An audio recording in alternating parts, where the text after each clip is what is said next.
A'udzubillahiminasyaitonirrajim. Bismillahirrahmanirrahim. Assalamualaikum warahmatullahi wabarakatuh. Innal hamdalillah nahmaduhu wa nasta'inu wa nastaghfiruh wa na'udzubillahi min shururi anfusina wa min sayyiati a'malina. May yahdihillahu fala mudhillalah wa may yudlil fala hadiyalah. Asyhadu an la ilaha illallah wa asyhadu anna Muhammadan abduhu wa rasuluh. Allahumma sholli ala sayyidina Muhammad wa ala ali sayyidina wa maulana Muhammad, amma ba'du. Pertama-tama marilah kita panjatkan puji syukur kehadirat Allah Subhanahu wa taala atas karunia nikmat yang telah terlimpahkan kepada kita semua, di antaranya nikmat sehat dan kesempatan, dan yang paling utama nikmat iman dan Islam, dan nikmatnya kita masih bisa berselawat kepada Nabi besar kita Nabi Muhammad SAW. Salawat dan salam tidak lupa kita sanjung kepada Nabi besar kita Nabi Muhammad SAW. Allahumma sholli ala sayyidina Muhammad wa ala ali sayyidina Muhammad. Hai guys,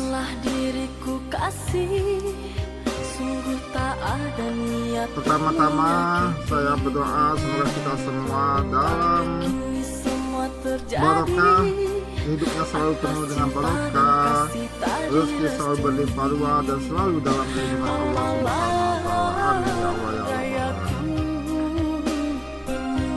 Baiklah, pada kesempatan ini saya ingin memaparkan suatu kisah. Kisah ini menandakan kematian daripada seseorang gitu. Ini saya hanya beberapa saja dari yang sebanyak yang saya dapatkan. Yang pertama itu saya pernah merasakan ketemu dengan seseorang yang sedang istirahat dalam perjalanan. Terus saya bertanya, "Ibu mau kemana, Bu?" Saya akan gitu. Terus kata ibu, "Saya ini mau membawa bapak ini pulang," katanya gitu. Nah, besoknya saya kasih tahu sama ibu saya, waktu itu saya masih hidup ya.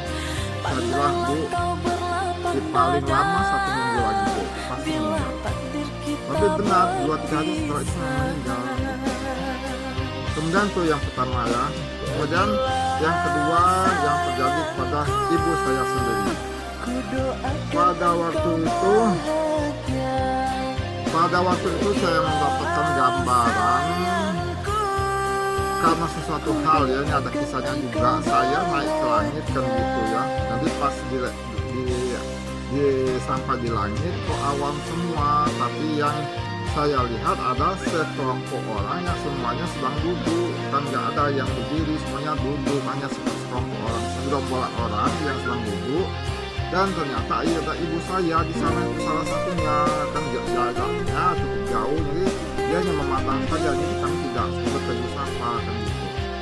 Kemudian ini berapa tahun sebelum ini dia meninggal juga, saya mendapat kabar ibu saya itu membawa seekor kuda kan gitu kan. Kebetulan saya barusan berkorban untuk ibu saya kan gitu. Jadi 1 tahun setelah saya berkorban, saya melihat ibu saya itu membawa seekor kuda dan mau bepergian, padahal saya berpikir bahwa ibu saya bisa naik kuda kan gitu. Nah kemudian ini pada saat dia sakit itu saya dapat gambaran, di sana itu ada tulisan di dinding ya, waktu masih di rumah sakit dibilang ada tulisan di dinding, itu saya tahu benar itu. Nah di dinding itu ada tulisan 1/6. Ada juga yang suara yang mengatakan, orangnya nggak ini kelihatan ya, suaranya saja mengatakan ibumu itu ya paling lama umurnya 1-6 hari.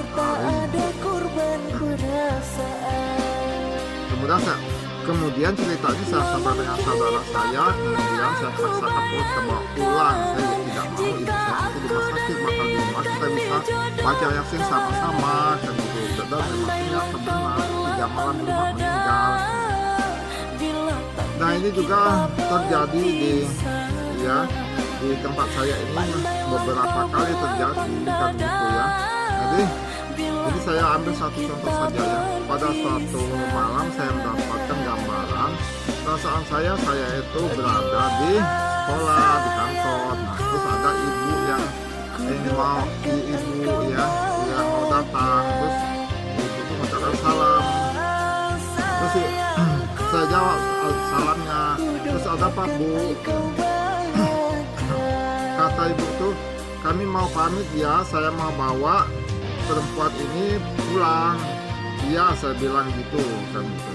Nah, ternyata benar besoknya ada yang datang menjemput saya yang katanya ya lagi sakit parah, yang diminta bantu kalau memang ajalnya mau dilancarkan, kalau memang masih sembuh ya ini jangan ada halangan kan gitu.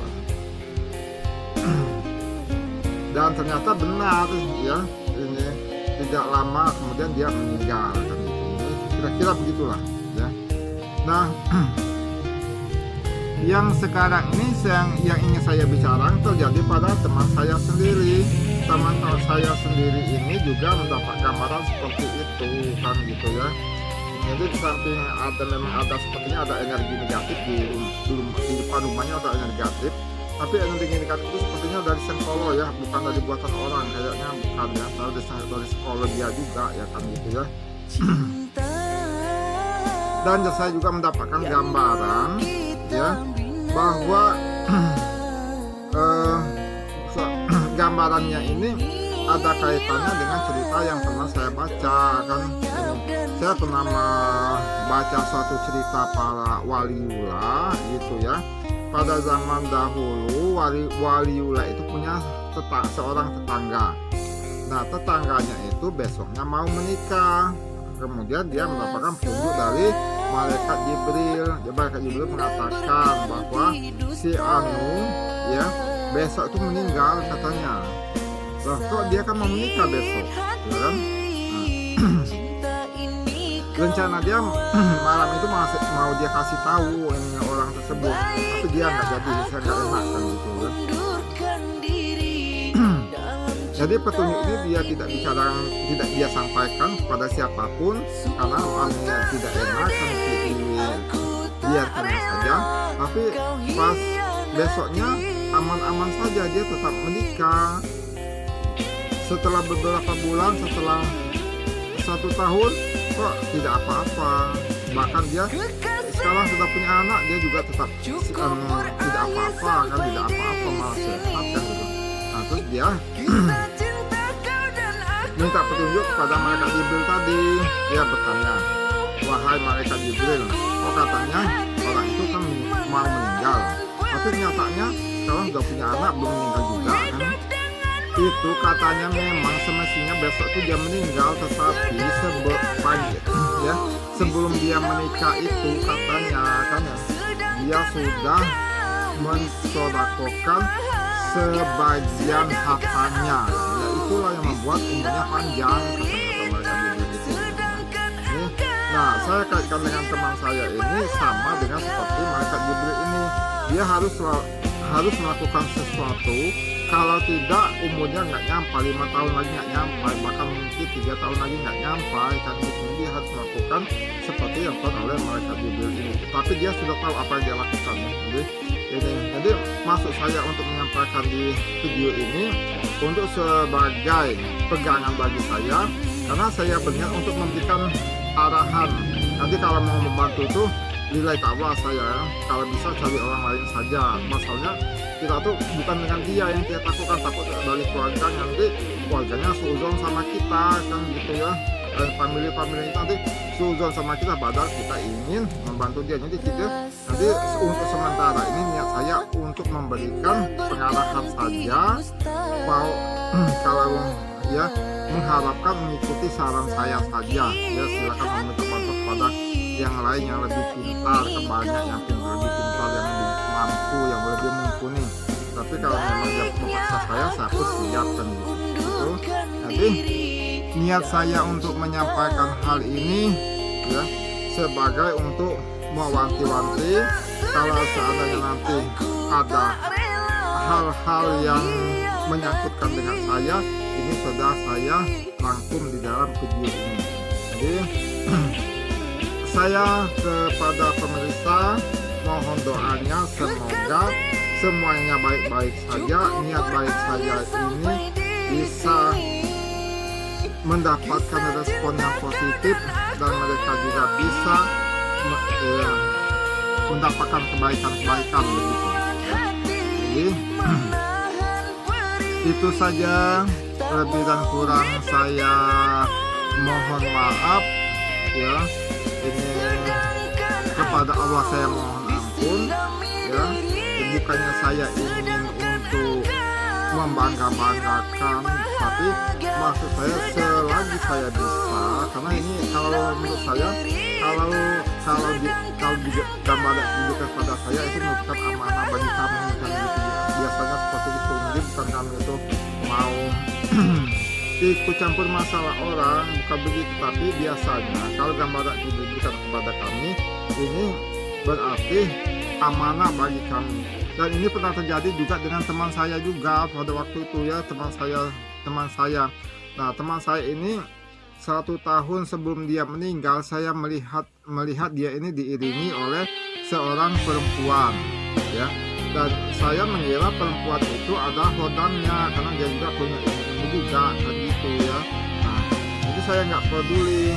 Nah, kemudian 1 bulan sebelum meninggal itu saya ada rasa takut kalau mau boncengan sama dia. Ini saya ini selalu menolak kalau boncengan sama dia kan gitu. Ada saya merasa takut loh, kok bagaimana nanti pas dia bawa kendaraan dia mati mendadak itu segimana gitu. Ada suudon seperti itu saya akan, dan bahkan saya pas 1 minggu sebelum dia meninggal itu saya memang gak mau boncengan sama dia kan.